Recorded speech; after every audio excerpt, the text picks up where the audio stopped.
Glórias a Deus por esse louvor tão especial. Quando eu vi, pode sentar, queridos, quando eu vi a ordem de culto que Diane mandou, eu pensei, a gente não podia ter um cântico melhor do que esse, para o tempo de reflexão que teremos nesta manhã tão agradável. Muito bom ter você aqui, como já foi dito. Eu sei que muitos de vocês que estão aqui são de alguns anos passados, quando eu estive liderando esta igreja por 25 anos, de 92 até 2016, mas nós temos aqui nesta manhã também muita gente nova que tem estado aqui nesses últimos anos, em que a igreja foi pastoreada pelo pastor Eli, e hoje é pastoreada pelo querido pastor Marcos Petrucci. Aliás, eu quero me valer dessa oportunidade para expressar aqui o meu contentamento e a minha alegria em ver como Deus tem conduzido essa igreja. E pensem que tem sido ainda menos de 5 meses que o pastor Marcos tomou posse aqui. Foi dia 2 de julho, vai completar 5 meses, então no próximo sábado, dia 2. E gente, nossa, que liderança a gente tem aqui, hein? Um homem corajoso, ousado, e eu estou tão seguro de que aquilo que tem acontecido nesse período, nesses meses, é apenas o começo. Não é só uma expressão assim, um chavão, não é? Mas quando a gente vê o mover de Deus aqui, a gente pode ficar muito seguro de que essa será uma igreja que vai dar muita honra, glória ao Senhor Jesus nos próximos anos. A colheita já tem sido abundante e será cada vez mais.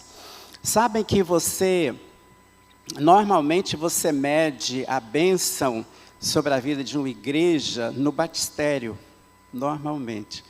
Quantas pessoas que são alcançadas pelo Evangelho e são levadas ao batismo, porque já salvas, né, já convertidas. Queridos, nós, como sabem vocês, estão participando desse tempo de intencionalidade, de acordo com o mestre da intencionalidade, Jesus, não é? Seguindo Jesus, o mestre da intencionalidade, esses 40 dias de intencionalidade. De acordo com o livro que nosso pastor já tem publicado, e tanto de vocês já tem aqui, só para deixar, talvez para tornar mais clara ainda essa questão da intencionalidade, isso significa que a nossa vida, tudo aquilo que nós fazemos, precisa ter um propósito, nós precisamos ter um foco. Nós precisamos ter um objetivo naquilo que fazemos, naquilo em que nos envolvemos. Essa é a ideia de fazer com uma intenção. Aqui em nossa igreja, nesse período, isso tem sido aplicado especialmente aos relacionamentos. Como é que nós podemos e devemos usar os nossos relacionamentos com a intenção de ajudar as pessoas a se aproximar de Cristo, para que elas sejam transformadas pelo poder do Evangelho. Se você lê os Evangelhos, naturalmente você percebe, isso não é novidade nenhuma, que tudo que Jesus fazia, ele fazia com uma intenção. Tudo para Jesus era intencional. Jesus não ficou perdendo tempo com miudezas, com coisas sem sentido, sem significado. Precisamos aprender isso com Jesus. 2 razões principais, elas estão por trás da intencionalidade de Jesus. A primeira delas é que Jesus sabia com muita clareza qual era a missão dele. Ele não tinha nenhuma dúvida sobre a razão por que ele estava na terra naquele tempo. Exatamente naquela época, naquela ocasião. Isso precisa se aplicar a nós também. Cada um de nós precisa estar seguro da nossa missão. O que é que nós estamos fazendo aqui? Estamos apenas passando por essa terra e isso não é verdade. Deus traz cada um de nós aqui com um propósito. Há uma intenção nisso. Segundo motivo, porque Jesus era intencional naquilo que ele fazia, é porque Jesus sabia que não tinha todo o tempo do mundo para fazer. Ele tinha urgência naquilo que fazia. Afinal de contas, o ministério de Jesus durou pouco mais de 3 anos, não é? E o quanto ele fez naquele período que para nós, a gente diria um período bastante curto. Mas Jesus fez uma obra extraordinária. Tantas pessoas, milhares foram tocadas, alcançadas por ele e continuam sendo pelo reflexo que ele deixou através da sua liderança e da sua presença. Muito bem, hoje o pastor me sugeriu que eu trabalhasse aqui com o devocional do dia 29, que é a próxima quarta-feira. E o texto é de Lucas, capítulo 5, do versículo 1 até o versículo 11. É um texto que eu com certeza posso dizer que você já conhece de cor e salteado, porque é uma das histórias mais conhecidas da Bíblia, não apenas conhecidas, mas também amadas, muito queridas e muito comentadas. Já preguei algumas vezes também sobre essa escritura. Você tem uma Bíblia com você? Se você pode acessar então esta parte da Bíblia, Lucas capítulo 5. Esse é um texto que aparece também no Evangelho de Mateus, no Evangelho de Marcos. Em João, ele é apenas uma síntese, lá ele é muito curtinho, mas ele está, o texto, nos 3 evangelhos. Lucas capítulo 5, do versículo 1 até o versículo 11, mesmo assentados como vocês estão, eu vou usar uma versão um pouquinho diferente da NVI. Estou usando aqui a NTLH, nova tradução na linguagem de hoje, um pouquinho mais clara em relação a esse texto. Diz assim: certo dia Jesus estava na praia do lago da Galileia e a multidão se apertava em volta dele para ouvir a mensagem de Deus. Ele, Jesus, viu 2 barcos no lago, perto da praia. Os pescadores tinham saído deles e estavam lavando as redes. Jesus entrou num dos barcos, que era de Simão, e pediu que ele o afastasse um pouco da praia. Então, Jesus sentou-se e começou a ensinar a multidão. Quando acabou de falar, Jesus disse a Simão: leve o barco para onde o lago é bem fundo, e então você e os seus companheiros joguem as redes para pescar. Simão respondeu: mestre, nós trabalhamos a noite toda e não pescamos nada. Mas já que o Senhor está mandando jogar as redes, eu vou obedecer. Quando eles jogaram as redes na água, pescaram tanto peixe que as redes estavam se arrebentando. Então, fizeram um sinal para os companheiros que estavam no outro barco, a fim de que viessem ajudá-los. Eles foram e encheram os 2 barcos com tanto peixe que os barcos quase afundaram. Quando Simão Pedro viu o que havia acontecido, ele ajoelhou-se diante de Jesus e disse: Senhor, afaste-se de mim, pois eu sou um pecador. Simão e os outros que estavam com ele ficaram admirados com a quantidade de peixes que haviam apanhado. Tiago e João, filhos de Zebedeu, que eram companheiros de Simão, também ficaram muito admirados. Então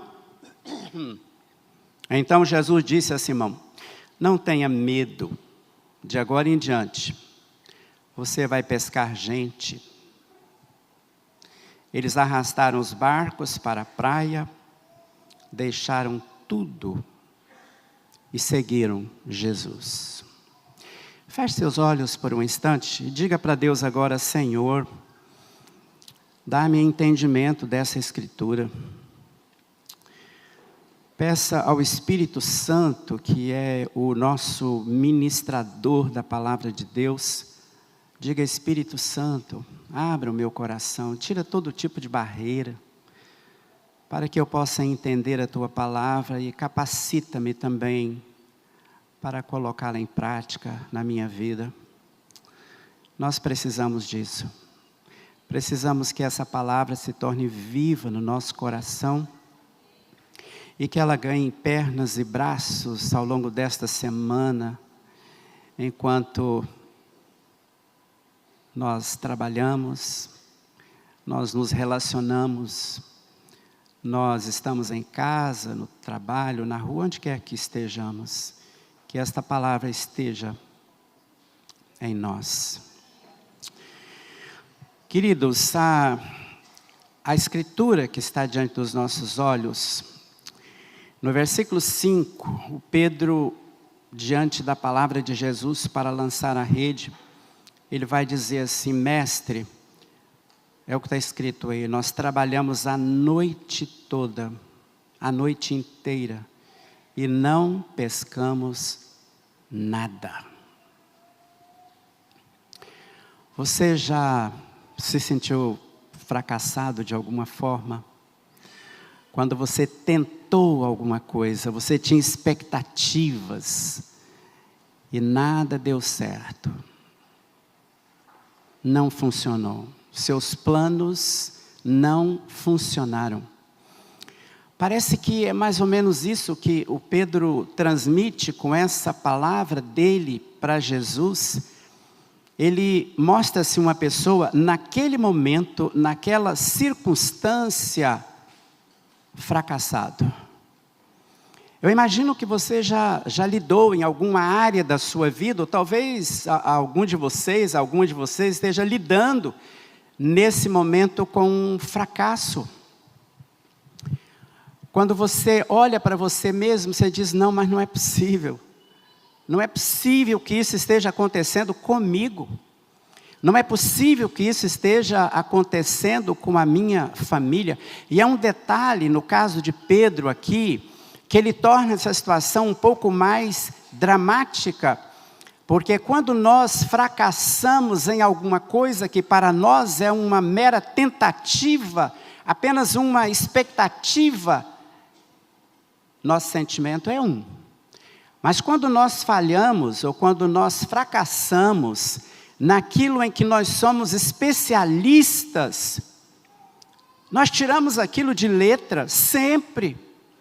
Nós sabemos como lidar com aquilo, como resolver aquilo. Aquilo para nós não tem nenhum mistério. E acontece que exatamente naquilo a gente se sente uma pessoa fracassada, a gente se sente alguém que não conseguiu.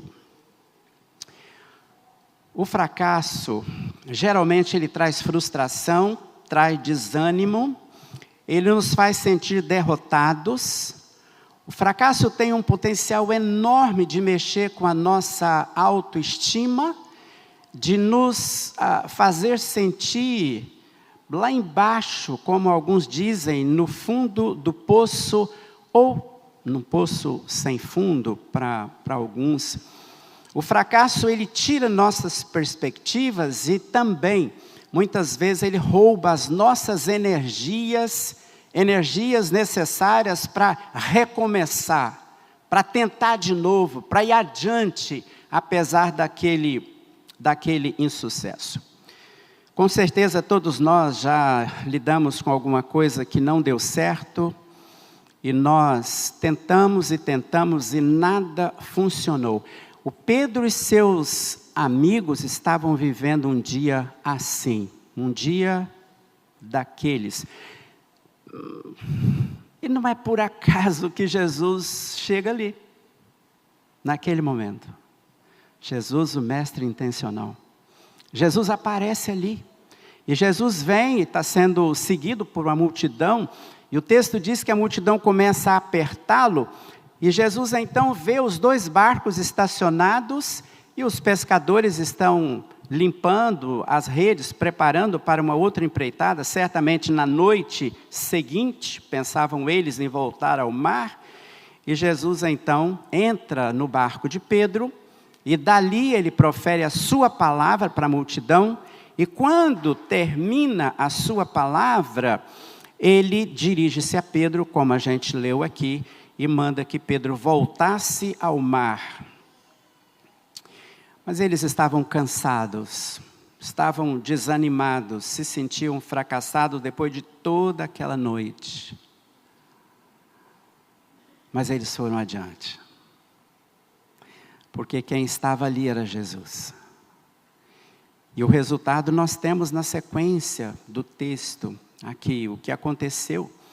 Porque o Senhor Jesus Cristo, através da sua palavra, ele faz uma intervenção. E na sua intervenção, aquele cenário é completamente alterado. Aquela noite de fracasso, aquela noite de frustração, se transforma na maior pescaria que aqueles profissionais do mar haviam experimentado em toda a sua trajetória como pescadores. Porque Jesus estava presente, eles vão experimentar uma grande pescaria. Mas essa não é a coisa mais importante na história. O mais importante na história é que a presença de Jesus vai transformar a vida deles, daqueles homens, para sempre. Uma transformação completa. E o que acontece, queridos, é que Jesus tem ali o Pedro, o Tiago e o João, anônimos pescadores no mar da Galileia.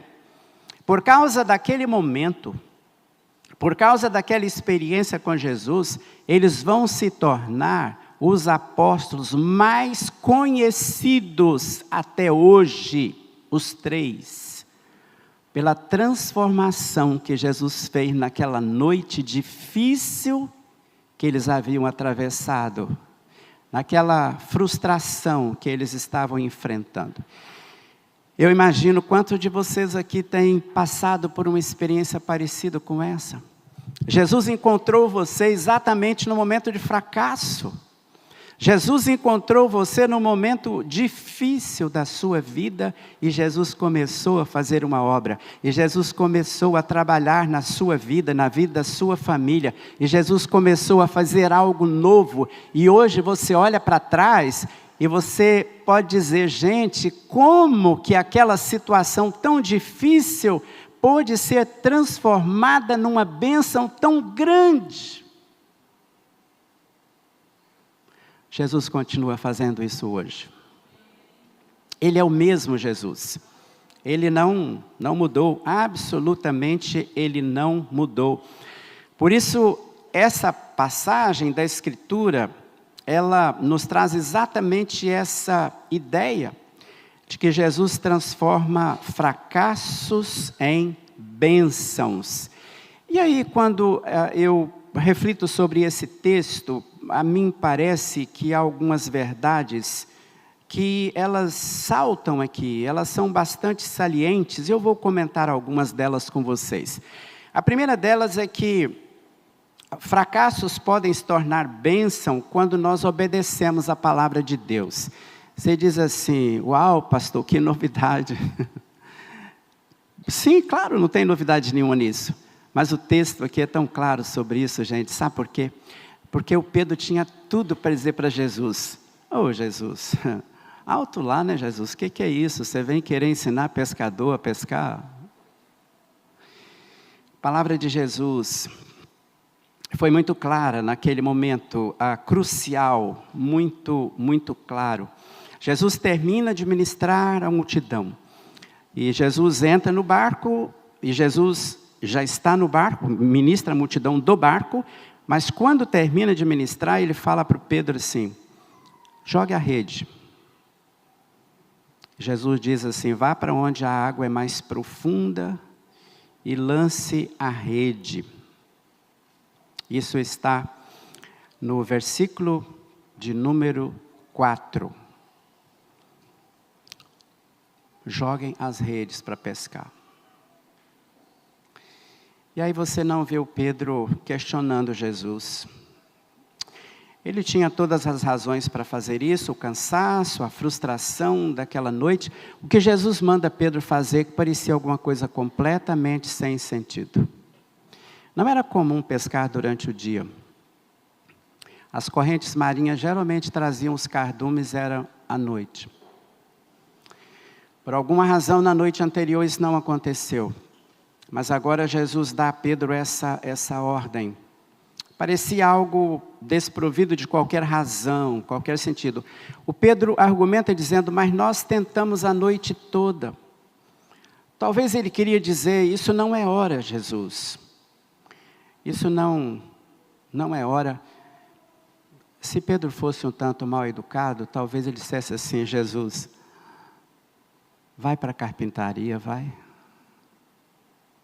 Porque aqui desse mar quem entende sou eu. Não, mas o Pedro não fez isso. O Pedro vai usar essa expressão. Nós trabalhamos a noite toda, não pescamos nada. Mas já que o Senhor está mandando, o que eu faço é obedecer. Queridos, o que Pedro faz nesse momento, para muitos poderia parecer loucura. Ele age contra todas as evidências. As evidências eram todas contrárias, que aquela era uma ocasião para ele pescar. Todas contrárias. Mas Pedro obedece, porque a palavra que vem é a palavra de Jesus. E quando Pedro obedece, então o resultado vem logo. Deu certo, funcionou completamente. A quantidade de peixe incrível que eles pescaram foi algo agora totalmente diferente, o contrário da experiência da noite anterior, porque Pedro obedeceu à ordem de Jesus.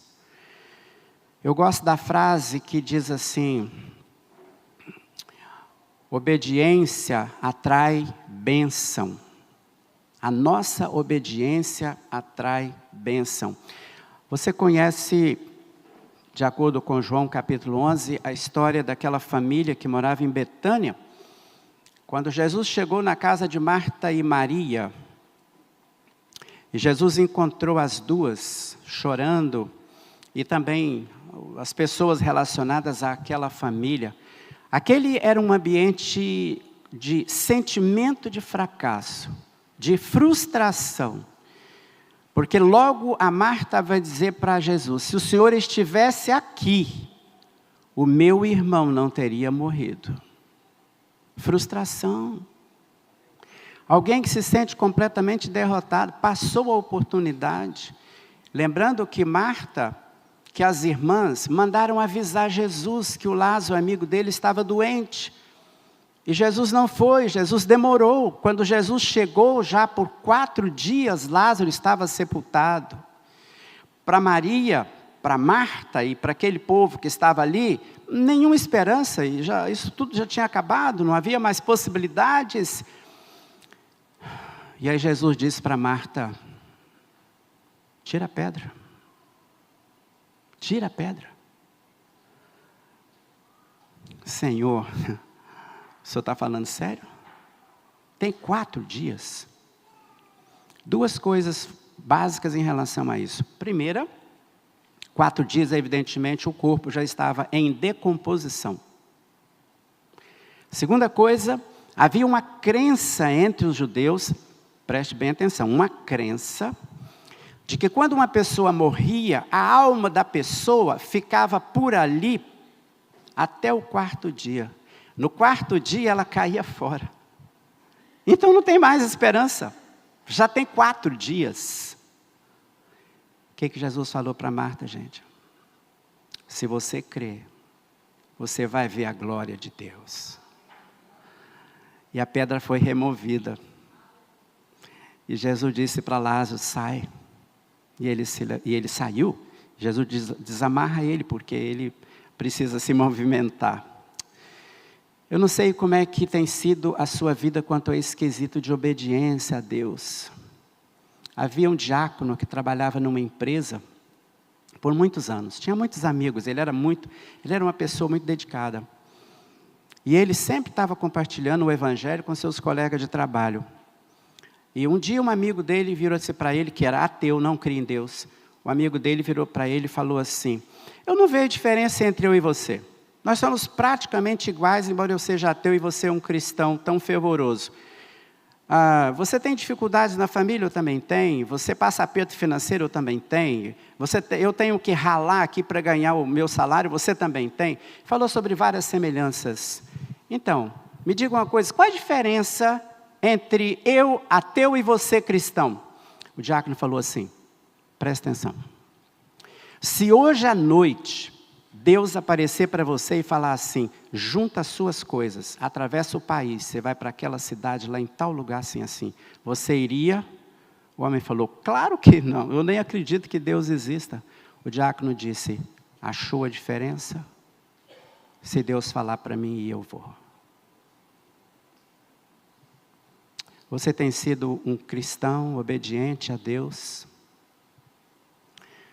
Às vezes nós ficamos, sabe, gente, muito focados na questão: mas eu queria saber a vontade de Deus sobre isso na minha vida, a vontade de Deus sobre aquilo, a vontade de Deus sobre aquilo, a vontade de Deus sobre aquilo.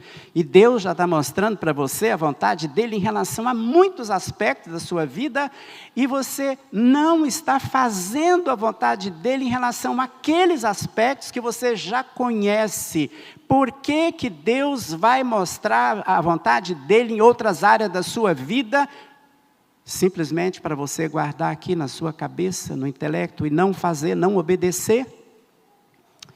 Deus, Jesus, transforma nossos fracassos em bênçãos quando nós obedecemos. E foi exatamente isso que Pedro fez e os seus companheiros. E eles tiveram aquela grande vitória, aquela grande bênção. Outro aspecto, segundo quero mencionar aqui, é que a gente precisa lembrar que os fracassos, eles podem abrir portas para uma ação sobrenatural de Deus, e quando eles fazem isso, eles realmente significam uma bênção para nós. Por causa do fracasso que nós estamos experimentando, portas se abrem para o sobrenatural de Deus. Amados, muitas vezes nós, discípulos de Jesus, nos acostumamos a viver no automático. Exatamente isso que eu estou falando para vocês. Tudo está funcionando mais ou menos bem, as coisas estão normais, vida que segue. E aí a gente fracassa. E aí vem um fracasso. E quando isso ocorre, isso nos desestabiliza. Nos tira da zona de conforto. Normalmente isso vai mexer com a nossa estrutura emocional e às vezes até a estrutura física. E então, isso quer dizer que um fracasso, uma dificuldade, um problema vai revelar os nossos limites, as nossas limitações. Todos nós temos. Todos nós temos um ponto de corte, nós não vamos depois daquilo ali, nós não vamos. Ali nós chegamos ao nosso limite. Por quê? Porque é o limite do natural, é o limite do homem, é o limite do ser humano. Ali nós batemos na trave e não passamos. Então, quando isso acontece, portas se abrem para o extraordinário de Deus na nossa vida. Para a manifestação poderosa de Deus, o texto vai dizer no verso 6, que era tanto peixe, mas tanto peixe que as redes estavam rasgando. Depois o outro barco é chamado e os barcos começam a afundar pela quantidade de peixe. Aqueles pescadores, muito seguramente, nunca tinham visto uma coisa assim acontecer. E a sensação que eles têm é uma sensação de que, gente, isso é coisa de outro mundo. E isso é uma coisa que não tem explicação. Isso é uma coisa que não tem lógica. Você já testemunhou isso na sua vida? Alguma coisa que não dá para explicar. Não dá. Até porque se você tentar explicar, as pessoas elas não vão entender. O que aconteceu na vida desses homens é que o fracasso daquela noite criou condições para que eles experimentassem o agir de Deus. Por isso, muitas vezes, Deus pode permitir o fracasso na nossa vida. Ele pode fazer isso para quebrar o nosso orgulho, para vencer a nossa vaidade, o nosso senso de autossuficiência. Nós achamos que nós podemos. Então o fracasso faz a gente baixar a bola e dizer, opa, não, eu não posso. Eu não posso. E aí eu preciso da intervenção de Deus. Eu preciso da intervenção de Deus. E isso é bênção quando me faz dependente de Deus. Porque eu vou permitir então que Deus haja na minha vida. Para que Deus faça aquilo que é típico, característico dEle. Que é o sobrenatural. Lembra-se de uma frase de Paulo? Paulo disse certa vez o seguinte, quando eu estou fraco, é que eu sou forte. Quando eu estou fraco, quando eu sou fraco, é que eu sou forte. Por quê? Por aquilo que ele escreveu em Filipenses 4,13. Eu posso todas as coisas naquele que me fortalece. É nele que nós podemos. Então, o fracasso, ele pode ser usado como uma oportunidade para a manifestação sobrenatural de Deus. Uma terceira percepção nesse texto, o fracasso nos faz agora ver Deus de uma maneira diferente, quando nós conseguimos, através do fracasso, ter uma visão diferente de Deus. Isso é bênção. A reação aqui no texto, você pode perceber aí, o Pedro ficou perplexo diante daquilo, totalmente perplexo.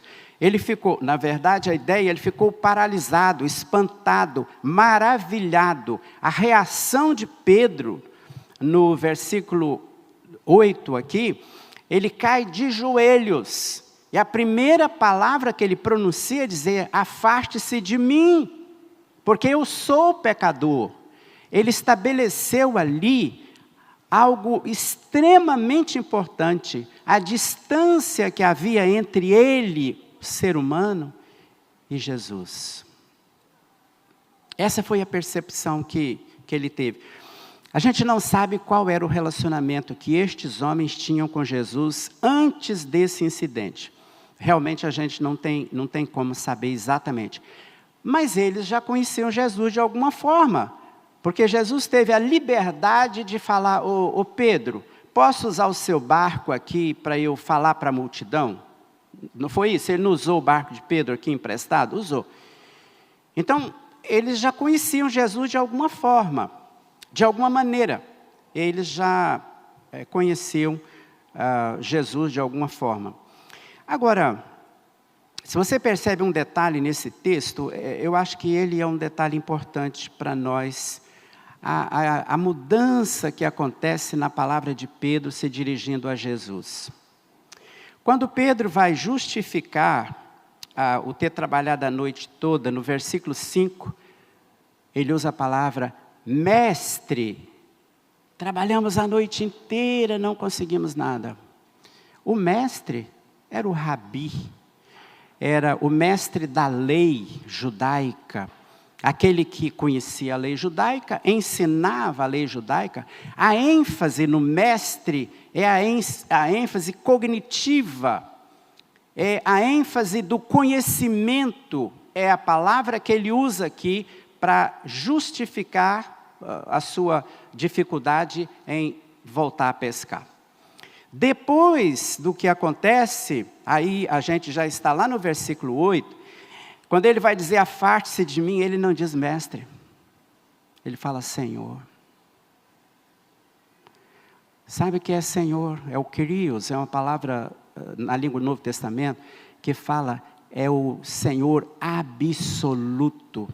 Sabe que essa palavra era usada, às vezes, em relação ao imperador romano, depois que o imperador romano passou a ser cultuado, e aí surgiu essa dificuldade, porque o imperador exigia culto, e os cristãos não aceitavam, e diziam, Jesus Cristo é o Senhor, Ele é o Kyrios, é Jesus. Então, pessoal, olha só. A visão que esses homens tinham de Jesus mudou a partir daquele momento. Os judeus, eles criam em Deus, né? Ainda creem em Deus, naturalmente, os judeus da nossa época.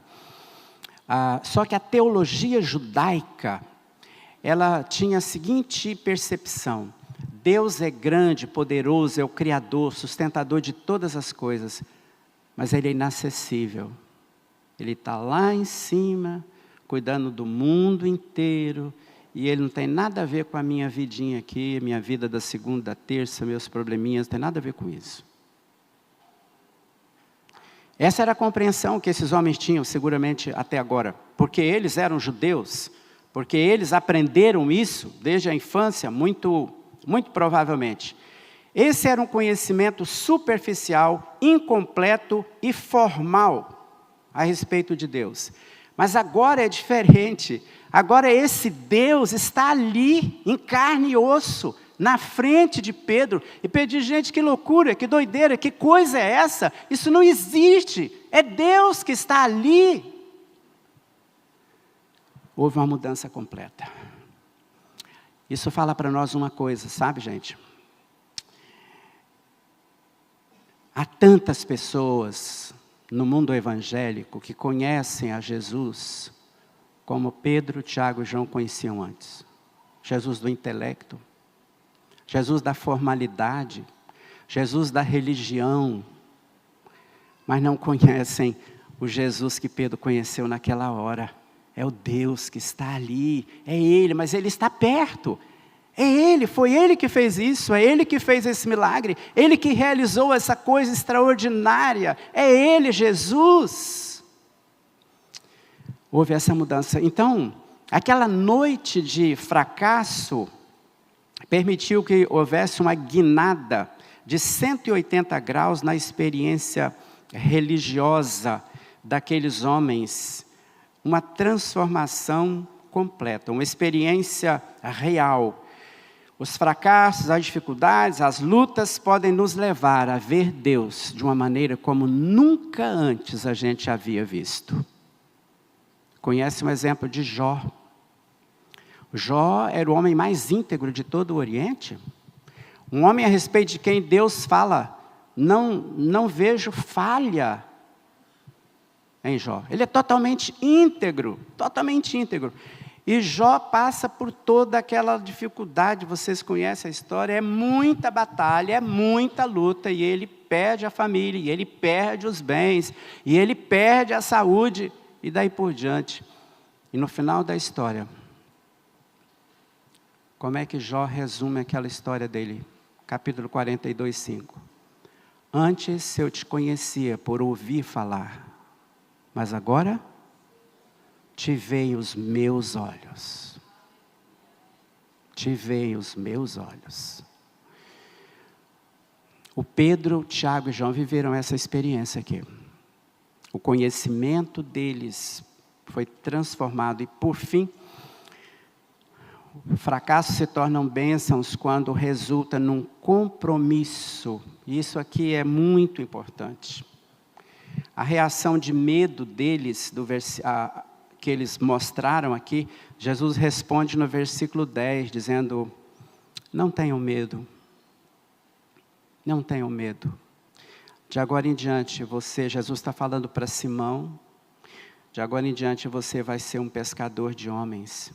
Aquilo tudo parecia uma miragem, um sonho. Mas Jesus usa aqui a frase da mudança. Qual é a frase da mudança? De agora em diante. A sua vida foi uma vida até aqui, mas de agora em diante vai ser outra. A sua história até agora foi assim, mas de agora em diante a sua história será diferente. Você se tornará um pescador de homens. Eles são chamados para um novo propósito de vida. E eles começam a seguir Jesus, andar atrás de Jesus, viver com Jesus, servir a Jesus. O texto vai dizer que eles deixam tudo ali. Eles são capazes agora de abandonar a maior pesca que já haviam feito. deixar os barcos, deixar o negócio. O Evangelho de Mateus diz que o Zebedeu, o Tiago e João deixaram o pai, nominalmente lá, o Zebedeu, e eles começaram a seguir Jesus. Eles se comprometeram com Jesus em uma nova história, há um novo propósito. E esse novo propósito eles vão cumprir até o final das suas vidas, até o final. Muitas vezes Deus pode permitir um fracasso na nossa vida para a gente tomar um novo propósito, para a gente tomar uma nova posição, para a gente assumir um novo compromisso com Jesus. É isso, exatamente isso que aconteceu na vida desses homens. A experiência deles aqui fez com que eles mudassem de direção completamente.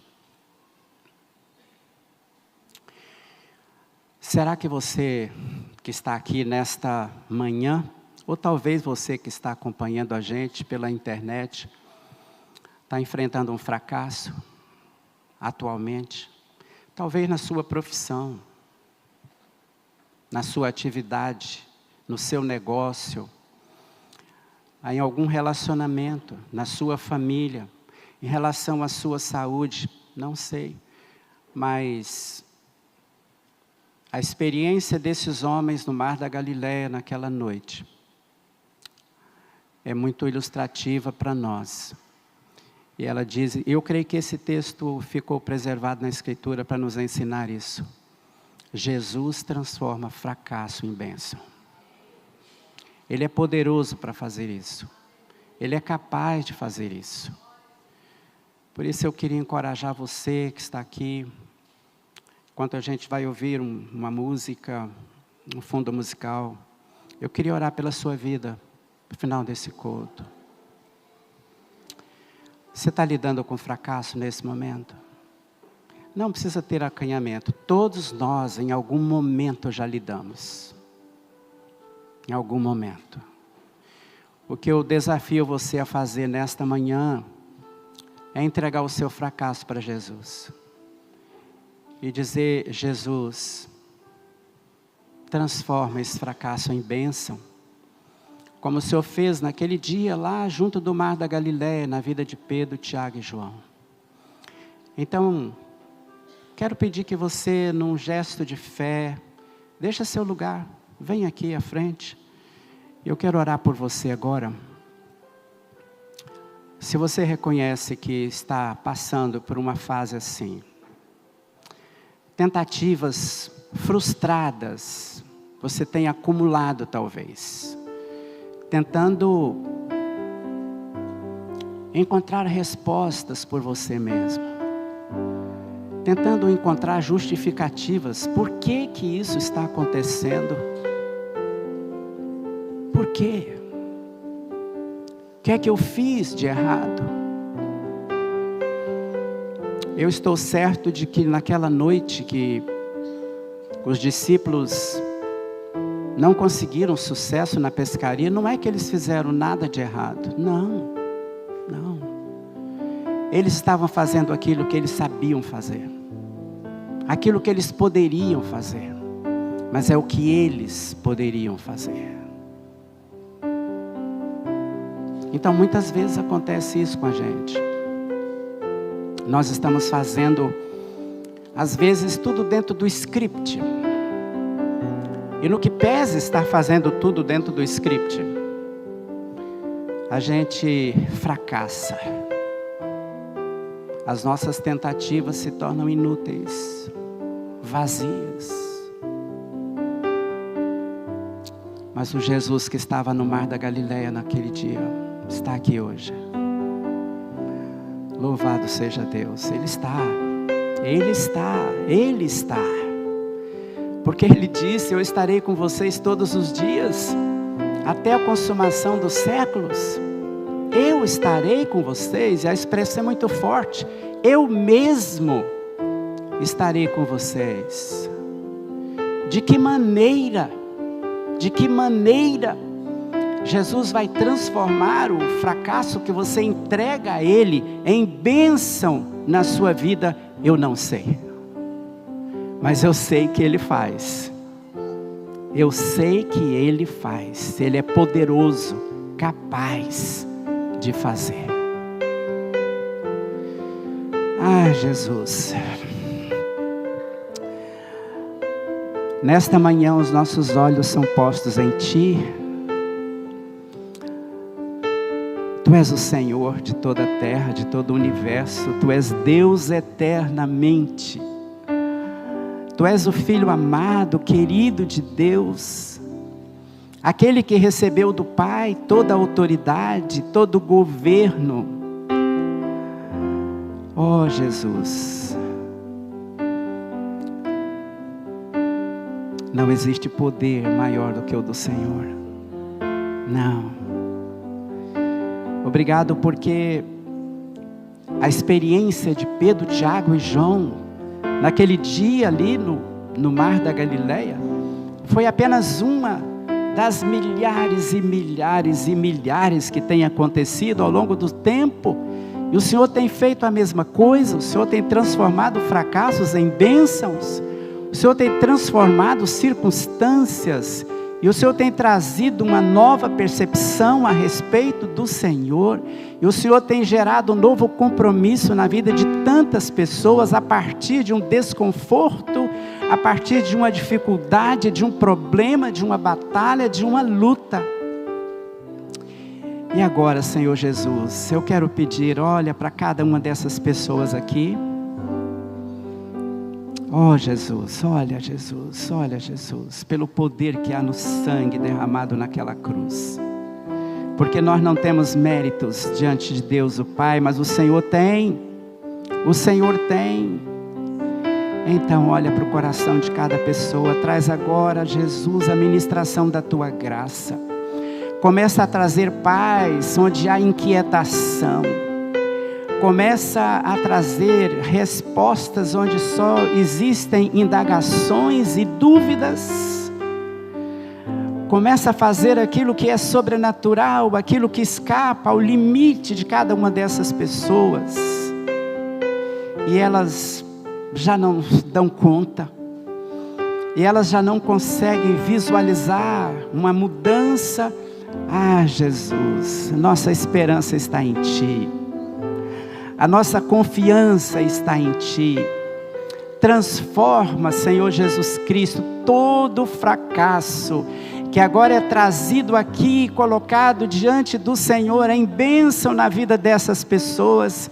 Começa a fazer isso, Jesus, e nós daremos a Ti a honra, a glória, o louvor, porque o Senhor é digno de receber. Que essas pessoas experimentem, que elas experimentem o sobrenatural de Deus, porque é disso que nós precisamos, e isso é o bastante para nós. Bendito seja o Teu nome, Senhor Jesus. Tu és o Altíssimo, o Rei dos Reis, o Senhor dos Senhores, o Príncipe da Paz, a Rosa de Saron. És Tu, Jesus, és Tu, Jesus. Bendito seja o Teu nome, bendito seja o Teu nome. E toda essa igreja agora diz: amém, amém, amém. Deus seja louvado, queridos. Deus abençoe a cada um de vocês. Que Ele ministre graça, ministre cura, ministre transformação. Vá fazendo o que Ele vai fazendo, o que Ele vai fazendo. Aquilo que a gente não pode fazer por nós mesmos. Deus é bom.